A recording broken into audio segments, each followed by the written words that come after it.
चला आपण साधारण समाजावर बोललो, तुमच्या काम करण्याच्या पद्धतीवर बोललो, तुम्हाला लोक निवडून देतात, तुमचा अजेंडा हिच्यावर बोललो. मधल्या काळामध्ये तुम्ही ज्या स्वरूपाचं वक्तव्य केलं त्यातून तुम्ही चर्चेत आलात, सगळं झालं. पण त्याच्यात एक गोष्ट झाली, तुमची जुनी गाणी खूप चर्चेत आली. गाण्याचं वेळ कुठून आलंय?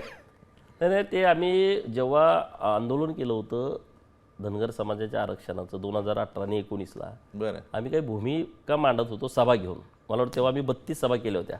बरं 32 सभा केल्या तरी सगळ्या लोकांच्या इकडे या तिकडे या, पण ते जाणं शक्य नव्हतं. वेळ असेल किंवा साधन असतील यामुळे आम्हाला जाणं शक्य नव्हतं. तेव्हा हेलिकॉप्टरला आम्ही दौरा करायचो आणि तिकडे सभांना जायचो, तरी पण लोकांचा वेळ पुरायचा. मग आता आम्ही म्हटलं आता एक आपल्याला काय मांडायचं ते पिक्चरमध्ये मांडू. बरं आणि म्हणून आम्ही पिक्चर एक स्टोरी लिहिली महाबळेश्वरला बसून 3 दिवस.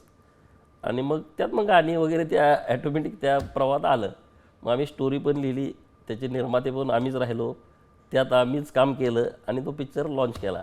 त्यामुळे ते आता लोक सर्च केल्यानंतर ते येत. तुम्ही नेते, अभिनेते, पुढच्या काळातली प्रायोरिटी काय असेल? म्हणजे नेते तुम्ही आहातच, परत अभिनय कराल एखादी फिल्म आली तर? संधी मिळाली तर करेल जरूर, काय अडचण आहे.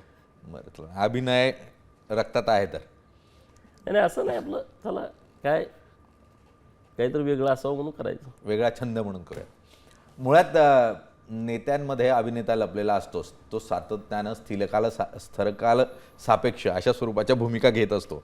आणि चित्रपटातून त्यांनी भूमिका घेतलेली असली तरी एका आपल्या समाजासाठीची भूमिका ते सातत्यानं मांडत आलेले आहेत. गोपीचंद पडळकर हे नाव महाराष्ट्राला सर्वश्रुत झालेलं आहे. मात्र फक्त त्यांच्याकडून आपली एकच अपेक्षा असेल की जे अत्यंत आतताई अशा स्वरूपाचं वक्तव्य ते करतात ते पुढच्या काळात ते करणार नाही अशी अपेक्षा करूयात. असं काय नाही. तुम्हाला तसं वाटतंय, ते तुम्ही त्या अँगलनं बघताय म्हणून तसं तुम्हाला वाटतंय.